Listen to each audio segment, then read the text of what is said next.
The desperate call, Emerge's empire. The galaxy had always been a battleground of power. Many empires had risen, and many had fallen. But among them, the Emerge's empire had stood tall for centuries. Their influence stretched across dozens of star systems, their fleets unmatched, their warriors feared. Yet even the strongest could fall when faced with an enemy beyond their understanding. The Krath Dominion had arrived without warning. They were a species known for their brutality, conquering entire civilizations without mercy. Their warships were vast and heavily armed, their soldiers relentless and cruel. No empire had been able to resist their attacks. The Emerge's empire, once proud and untouchable, was now on the verge of destruction. The first attack had come on the colony world of Zephyr 4. The planet was a major resource hub, vital for the Empire's economy. When the Krath invaded, there was no warning, no diplomacy. The skies darkened with their warships, and within hours, the cities burned. Millions of lives were lost, and those who survived were taken as slaves or used for experiments. The Emerge's empire tried to fight back, but their defenses crumbled under the overwhelming might of the Krath. The Emperor, Varlek, watched from his throne room as reports flooded in. System after system fell. The military high command had no solutions. The Krath were too powerful, too advanced. Even the greatest generals of the Empire knew that their defeat was inevitable. In desperation, the Emperor made a decision that no ruler before him had ever dared. He would send a distress call, not to his allies, for they were too weak, but to the one species that had always been seen as dangerous, unpredictable, and reckless: humanity. For centuries, the Emerge's empire had avoided contact with humans. They were the only species labeled as Deathworlders, a term given to those who evolved on planets so hostile that mere survival was an achievement. Humanity was known for their resilience, their ability to adapt, and most of all, their terrifying aggression when pushed into a fight. The Emperor had no other choice. He activated the emergency beacon, sending a direct message to the human colonies. It was a desperate plea, one filled with humility and urgency. To the rulers of the Human Federation, the great Emerge's empire calls for your aid. We face annihilation at the hands of the Krath Dominion. They are relentless, merciless, and unstoppable. We once thought ourselves mighty, but now we see our weakness. If you value justice, if you believe in the survival of the free, come to our aid. We do not ask for diplomacy. We ask for war. Silence followed. The message had been sent, but would the humans answer? Days passed. The Krath continued their advance. More planets fell. The Emperor sat in his war room, staring at the holographic map of his empire. It was shrinking every hour. His people had lost hope. The once proud military leaders spoke in hushed tones, discussing surrender. But Varlek knew that surrender meant nothing to the Krath. There would be no peace, only extinction. Then the unthinkable happened. An alert flashed on the main communications array. A response. The Emperor stood, his hands clenched. The transmission was clear. A deep voice, calm but carrying the weight of battle, spoke through the speakers. Humanity has heard your plea. We are coming. A ripple of whispers spread through the war room. The human fleet was coming. The Emerge's empire had expected negotiations, conditions, or perhaps demands for trade. But there was none of that. Only certainty. Only war. Then the second message came, brief and terrifying. Hold the line. Do not surrender. The full force of humanity is on its way. The Emperor felt something he had not felt in years. Hope. Yet, deep inside, he also felt fear. The galaxy had always feared what would happen if humans ever went to war on a grand scale. Now, they were about to find out. The arrival of the Deathworlders. The stars shimmered above the last stronghold of the Emerge's empire, their once mighty fleets now reduced to scattered remnants. Across the war-torn systems, despair had taken hold. The Krath Dominion advanced with brutal efficiency, crushing all resistance. Their warships, massive and armored with near-impervious plating, moved through space like harbingers of doom. In the Imperial War Room, Emperor Varlak Exer stood rigid, staring at the blinking display before him. The message had been sent. Humanity had answered. But there had been no further communication. Only two chilling statements. "We are coming. Hold the line." The Emperor's advisors debated among themselves. Some believed the humans would negotiate for resources before committing.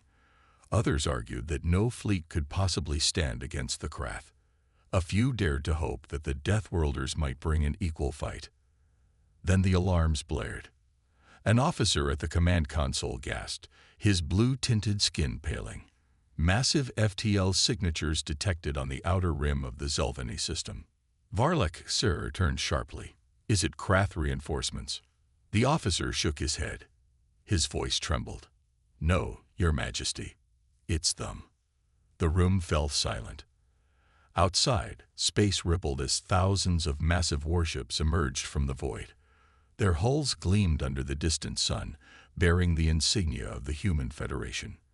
They were unlike any fleet the Immerse's empire had ever seen, sharp, predatory, and purpose-built for war. The flagship, Titanus, led the fleet, a behemoth of destruction. Its weapon systems glowed ominously, bristling with energy cannons and railguns capable of piercing planetary shields. Swarms of escort ships, ranging from sleek destroyers to massive dreadnoughts, moved in perfect formation. Then a transmission came through.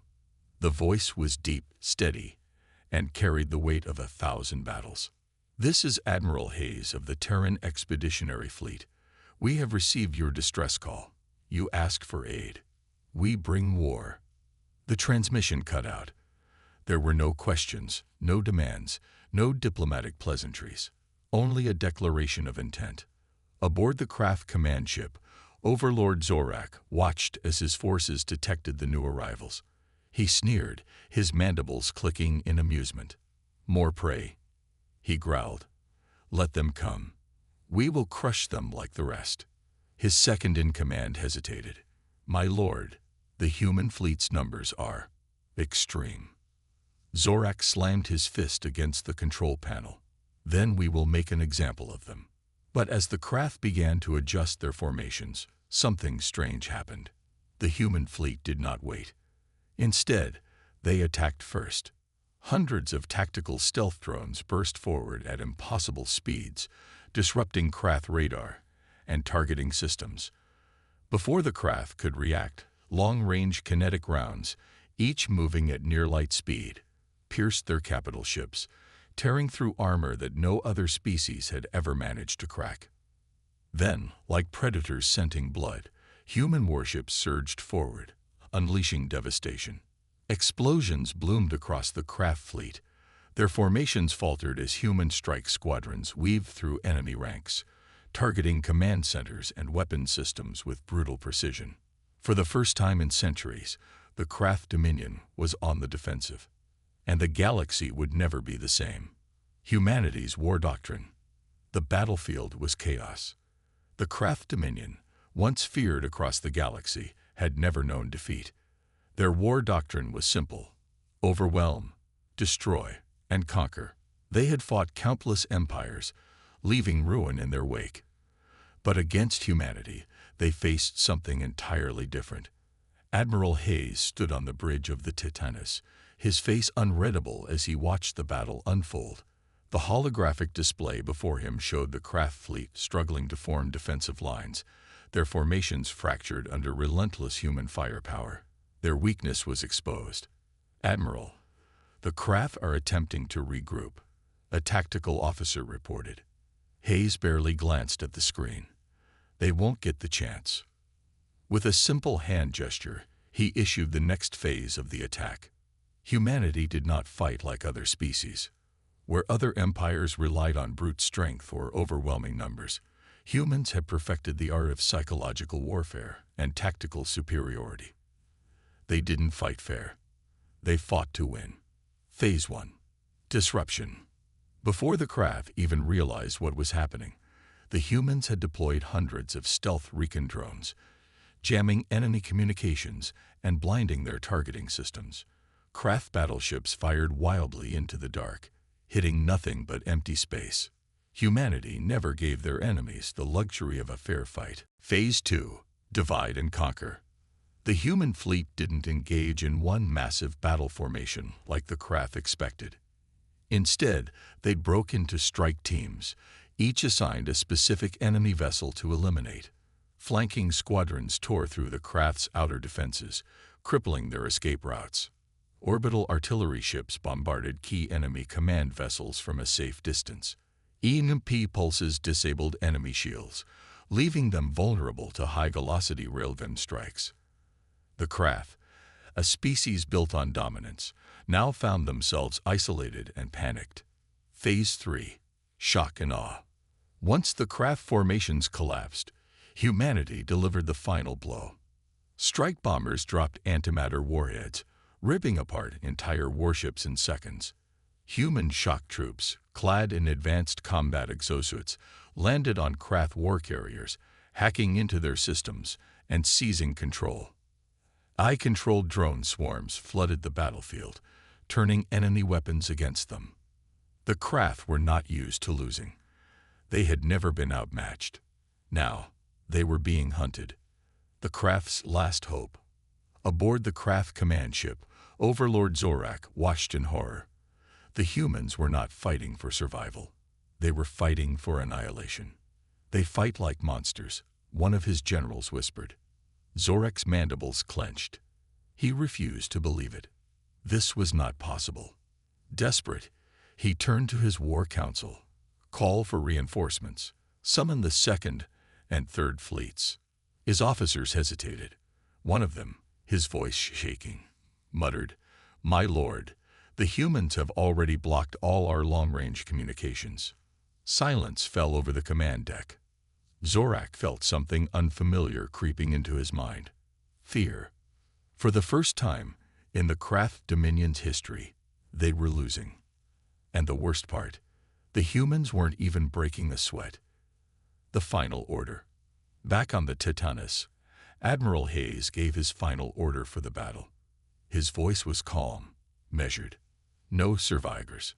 The craft had spent centuries wiping out entire civilizations. Now they would face the same fate. The human fleet advanced, their weapons primed, their soldiers ready. The galaxy would soon learn the truth. Humanity had arrived, and they were not merciful. The first strike. The craft Dominion had never known fear, until now. Across the battlefield, their once mighty warships drifted in flames, torn apart by relentless human precision strikes. The survivors, those who had not been immediately vaporized by antimatter warheads or kinetic railgun blasts, scrambled to regroup. But humanity did not allow second chances. The ruthless advance. Aboard the Titanus, Admiral Hayes observed the battlefield with cold calculation. The craft fleet was crippled, but not yet destroyed. A lesser species might have hesitated, might have offered surrender.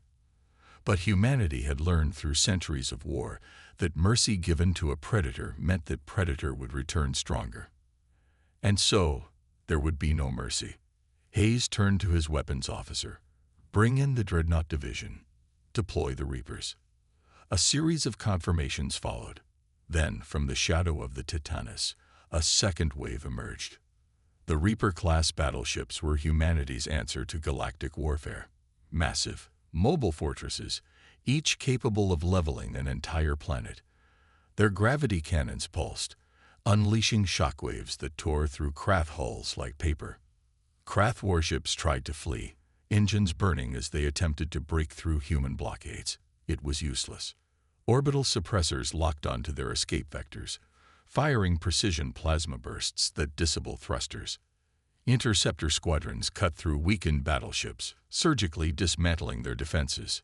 Human AI warfare programs infiltrated enemy comms, broadcasting a single message back to their homeworld.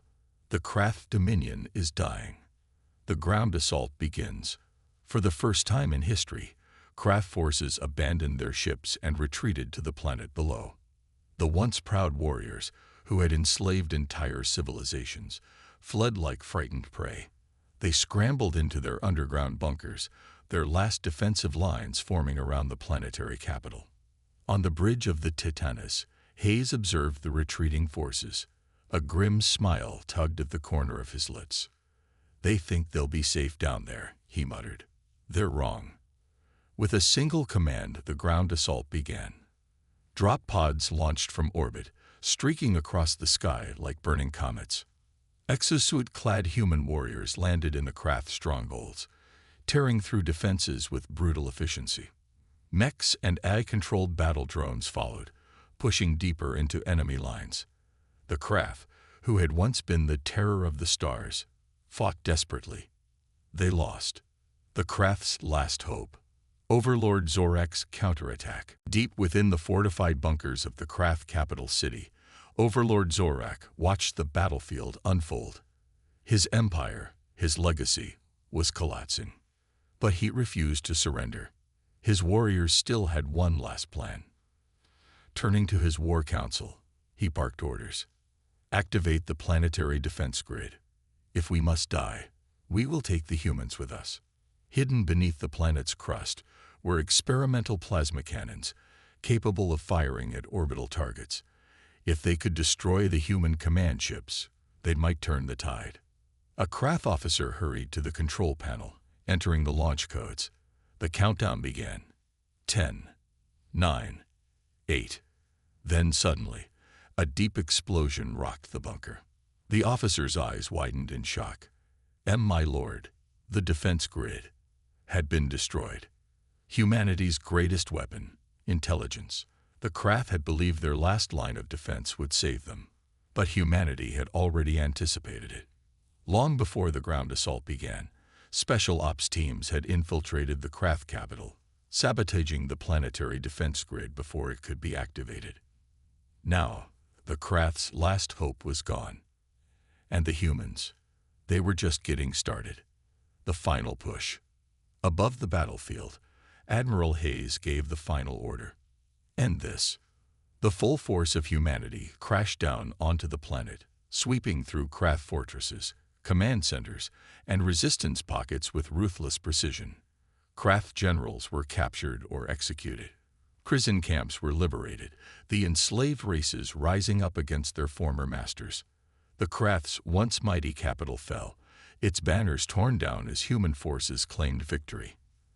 The craft dominion, a species that had ruled with terror, was shattered. And the galaxy, it would never forget what happened that day. The ground war begins. The craft capital burned. Across the war-torn landscape, massive columns of smoke and fire rose into the sky, casting an eerie glow over the battlefield. The once proud city, home to millions of craft warriors, was now a war zone. Human forces had landed, and they weren't here to negotiate. The Dithworlders touched down. From the skies, drop pods and heavy gunships descended like a relentless storm. Elite human soldiers, clad in advanced exosuits, carrying plasma rifles, kinetic shields, and experimental railguns, emerged in tight formations, ready to crush the last remnants of craft resistance. On the ground, craft warriors formed defensive lines, using their last reserves of battle tanks and shock troops. They were battle-hardened, ruthless killers, but they had never fought Deathworlders before. The first clash was brutal. Craft tanks opened fire, their plasma cannons scorching the land. Human mechs advanced without fear, their armor absorbing the blasts before returning fire with hypervelocity railguns.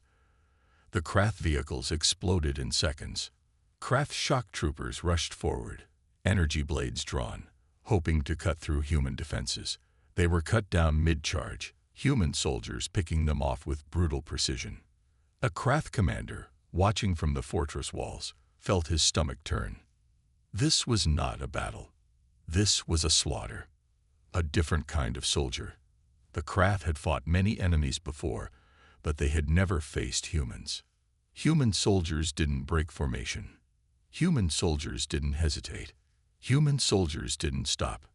Every movement was calculated. Every shot was precise. Every advance was relentless. Even the Krath's best warriors, their fiercest gladiators, fell within minutes. A Krath lieutenant, desperate, screamed into his comms, They don't fight like the others. They don't even slow down." The Krath had expected another Empire's army. Instead, they had awakened Deathworlders. Psychological warfare begins. Humans didn't just win through force. They won by breaking the enemy's spirit. As the Krath retreated into their bunkers, their comm systems began playing intercepted human transmissions. Voices, cold, emotionless, issued reports of Krath casualties, squads eliminated, strongholds overrun, no survivors. Then came the final message. Surrender is no longer an option. The Dominion falls tonight. The Krath's greatest warriors, who had never known fear, were now afraid. The fall of the Krath fortress. Overlord Zorak stood inside the central command bunker, surrounded by his last generals. Their holographic battle map was a nightmare. Human forces had already breached the outer defenses. The Krath had one final hope, their last fortress, a shielded command center housing the remaining leadership. "If we hold here," Zorak snarled, "we can regroup. We can." A deep explosion shook the bunker. Zorak's eyes widened. What was that? One of his officers checked the readings. His mandibles trembled. "My lord, the shield generator is down." Zorak's mind went blank. That was impossible. The shield was supposed to hold for weeks. The humans had breached it in hours. Then, through the thick smoke of the broken walls, they appeared. A squad of heavily armored human soldiers walked through the rubble, their visors glowing in the dim light. They didn't speak. They didn't hesitate. They just raised their weapons. Zorak's final stand lasted less than 5 minutes. The end of the Dominion. Across the battlefield, Krath forces surrendered in droves. Their weapons fell to the ground, their warriors dropping to their knees, begging for their lives. The Krath Dominion, a civilization built on war, terror, and conquest, had fallen in a single day. The last Krath officer alive was dragged before Admiral Hayes. His exosuit gleamed under the ruined sky, his face calm, unreadable. The Krath snarled, trying to maintain his dignity. We will rise again. Others will avenge us." Hayes didn't respond. Instead, he simply turned to his officers and gave the final order. End it. The Krath Dominion ceased to exist. The galaxy watches in terror. The battle was over. The Immerse Empire, once desperate for survival, had been saved by humanity. But across the galaxy, in hidden war rooms and council chambers, alien empires watched in horror. They had feared the Krath for centuries. They had whispered about the Deathworlders and their potential for war. Now they had their answer. Humanity had not just won. They had erased an entire empire. And their final message to the galaxy was simple. We are watching. The turning point. The battlefield had gone silent. Smoke still curled from the ruins of the Krath capital, but the sounds of battle had faded. The last screams of the Dominion's warriors had been drowned out by the roar of humanity's war machines. The once mighty conquerors of the galaxy lay dead or captured, their empire in ruins. But even in their defeat, the Krath still clung to one last shred of hope. The Krath's final stand. Deep within an underground bunker, hidden beneath layers of reinforced plating, a handful of Krath generals still remained. The last survivors of the Dominion's high command stood around a dimly lit war table, their mandibles clicking nervously. "The humans are merciless," one of them hissed. "They will not accept surrender." Overlord Zorak's second, now the highest-ranking Krath in the room, growled in frustration. "Then we make them pay for every step they take." He slammed a fist on the table. "Activate the planetary core detonation system. If we cannot have this world, then neither can they." Murmurs of agreement spread through the bunker. A last act of defiance. They could still take humanity's victory away by turning this world into a graveyard. But before they could issue the final command, the lights flickered. The room shuddered, the walls vibrating with something unnatural. A deep humming sound filled the bunker. Electronic interference. One of the officers turned to the security console, his claws hesitating over the detonator controls. Something's wrong. Our system's air. The lights cut out completely. A metallic thud echoed in the darkness. Then another. Then, footsteps. They were already inside. The Krath officers froze. Something was in the bunker. The emergency lights flickered back on, and standing in the doorway were the humans. Not soldiers. Shadows. Elite human operatives, clad in advanced stealth armor, their weapons silent, their visors glowing red in the dim light, had already infiltrated the bunker. They had known about the detonation plan, and they had stopped it before it even began. The highest-ranking Krath officer barely had time to open his mandibles in a final snarl before a single silenced shot struck him between the eyes. He collapsed without a sound. The remaining Krath didn't even have time to resist. Within seconds, it was over. The last leaders of the Krath Dominion were dead, and with them, their final hope of revenge died as well. The message to the galaxy. Aboard the Titanus, Admiral Hayes stood before a massive holographic display. The Krath were finished, but the rest of the galaxy was watching. The Galactic Council, made up of leaders from hundreds of species, had called for an emergency meeting. Live feeds from the battle had already spread across thousands of worlds. Now they demanded answers. One of the representatives, an insectoid diplomat from the Velaran Union, spoke first. Admiral Hayes, your fleet has wiped out the Krath Dominion. Do you intend to replace them? Hayes gave the representative a cold stare. No. Another voice, this time from a Rektar warlord, growled. Then what do you want? Hayes leaned forward. His voice was calm but unmistakably firm. We want peace.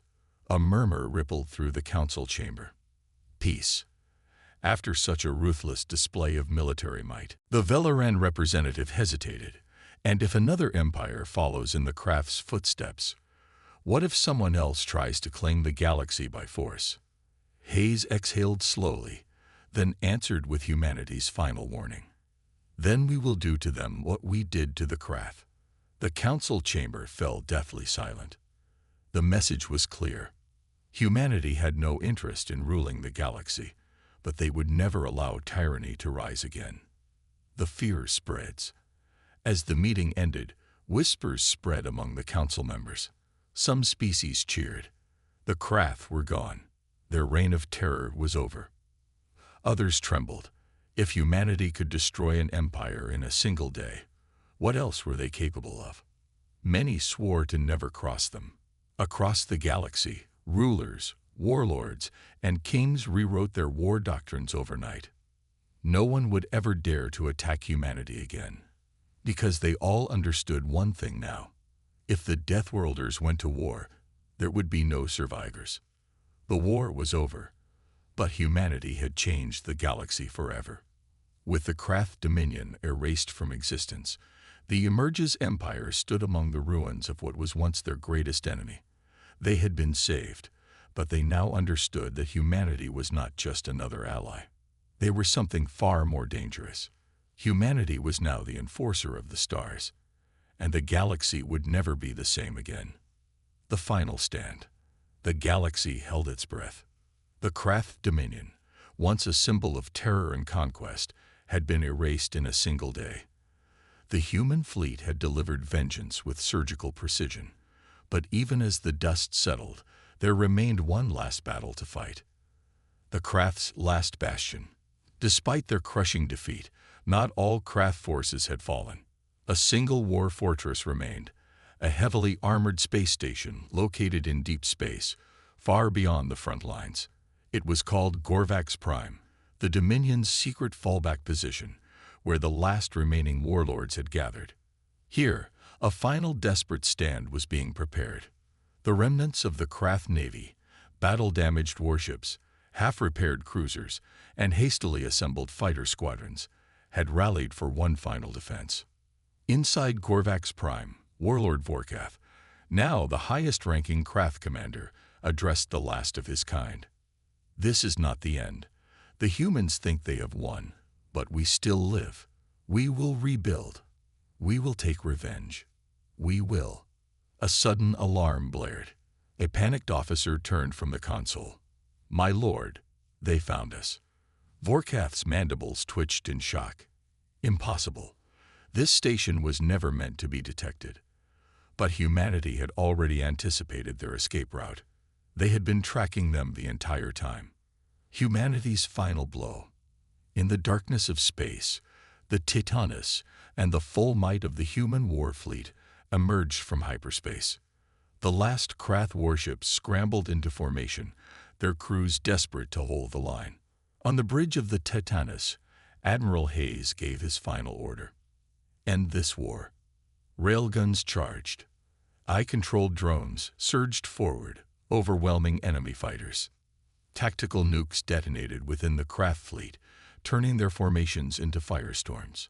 The Krath's last stronghold was no longer a fortress, it was a death trap. Desperate, Warlord Vorkath sent a transmission to Admiral Hayes. His voice was filled with both hatred and fear. "You humans fight like monsters. You do not stop. You do not negotiate." Hayes stared at the screen. His reply was calm, emotionless. "Neither did you." The transmission cut off. Moments later, the Titanus fired its main cannon, a kinetic projectile traveling at near-light speed. It punched through Korvax Prime like a spear, rupturing the station's core. A massive explosion consumed the last of the Krath Dominion. The war was finally over. A universe forever changed. Across the galaxy, the news spread like wildfire. The Krath Dominion was gone, not weakened, not pushed back, erased. For centuries, no empire had dared to challenge the Krath. Now, in a single campaign, humanity had proven itself as the ultimate power. The Immerse Empire, once on the verge of extinction, had been saved. The Galactic Council, once hesitant to acknowledge humanity, now feared them. Other warlords and empires took notice. This was what happened to those who threatened the weak. And as humanity's fleet turned and left the battlefield, they sent a final message to the galaxy. "If you bring war, we will bring the end." The war was over, but fear had taken root. Admiral Hayes sat alone in his command quarters aboard the Titanus. Outside, his fleet was already returning home, victorious. Yet he knew the war had changed everything. Humanity had fought for justice. They had fought to stop a great evil. But now, they were something far greater. A warning. The universe had witnessed the true strength of the Dithworlders. And now, every ruler, every warlord, every empire would think twice before challenging the might of humanity. Because now, they'd all understood the truth. Humans didn't just survive wars. They ended them. The aftermath and galactic shockwave. The war was over. The Krath Dominion, once a force of unstoppable conquest, no longer existed. Their fleets were reduced to drifting wreckage, their warlords dead or captured, and their homeworlds left in ruins. The galaxy had never seen such a swift and brutal end to an empire before. But while the battle was won, its consequences had only begun. The galaxy reacts. Across the known universe, empires, federations, and warlords held emergency meetings. Some species celebrated. The Krath had enslaved and destroyed countless civilizations. Their fall was justice long overdue. Others trembled in fear. If humanity could wipe out the Krath, then what could they do to others? What if one day they decided to rule instead of defend? In the halls of the Galactic Council, leaders from hundreds of species convened in urgent discussion. The usual diplomatic pleasantries were gone. Only one question remained. What would humanity do next? For centuries, humans had been a mystery, a species from a death world, known for their unpredictable nature, their stubborn survival, their terrifying resilience. Now, they were known as something else. The enforcers of the galaxy. The Immerse Empire's gratitude and fear. The Immerse Empire, once on the verge of annihilation, had been saved. Their world still stood, their cities could be rebuilt, their people could live without fear. But their leaders knew the truth. Their survival had come at a cost. Emperor Varlaxir addressed his people in a holographic broadcast. "The Krath Dominion is no more," he declared, his voice filled with gratitude and unease. "They came to destroy us. Humanity came to end them." He paused, looking into the camera. "We owe them our lives. But I ask you all, what have we unleashed?" In the streets, his people cheered for their human saviors. But in the Emperor's War Council, his advisors spoke in hushed voices. Would they one day have to fear humanity as well? Humanity's response: a promise and a warning. A week after the final battle, Admiral Hayes stood before the Galactic Council. The chamber was tense. Never before had the leaders of so many species been this terrified of a single individual. Auxiliary diplomats spoke first, their voice filled with hesitation. "Admiral Hayes, what are humanity's intentions now?" Hayes remained silent for a long moment. Then he spoke, his voice steady. "We have no interest in conquest," he said. "We will not claim the worlds of the Krath. We do not seek to rule." Relief spread through the room. "But then," he continued. "However," he added, his gaze sweeping across the gathered leaders, "let this be clear. If another empire rises to threaten the innocent, if another Krath Dominion is born, we will return." A hush fell over the room. Hayes leaned forward, his expression cold, unyielding. "And next time, we won't stop at just one empire. The Deathworlders' legacy." The meeting ended, but the galaxy had changed forever. The strong reconsidered their ambitions. No warlord, no empire, no dictator would ever again believe themselves untouchable. The weak found new hope. For the first time in history, there was a force willing to fight for them, not enslave them. Humanity became a legend. Stories spread across countless worlds, whispers of the Deathworlders who had shattered an empire in a single day. Some called them saviors, others called them monsters, but no one dared to challenge them. The final transmission. Aboard the Titanus, Admiral Hayes stood in his private quarters, staring out into the vastness of space. The war had ended, but humanity's journey had only begun. A message arrived, a direct transmission from the Immerse Empire. It was a simple question: what happens now? Hayes thought for a long moment. Then he sent back a single reply: "We wait, and we watch." Because the galaxy was at peace, for now. But if war ever returned, humanity would be ready.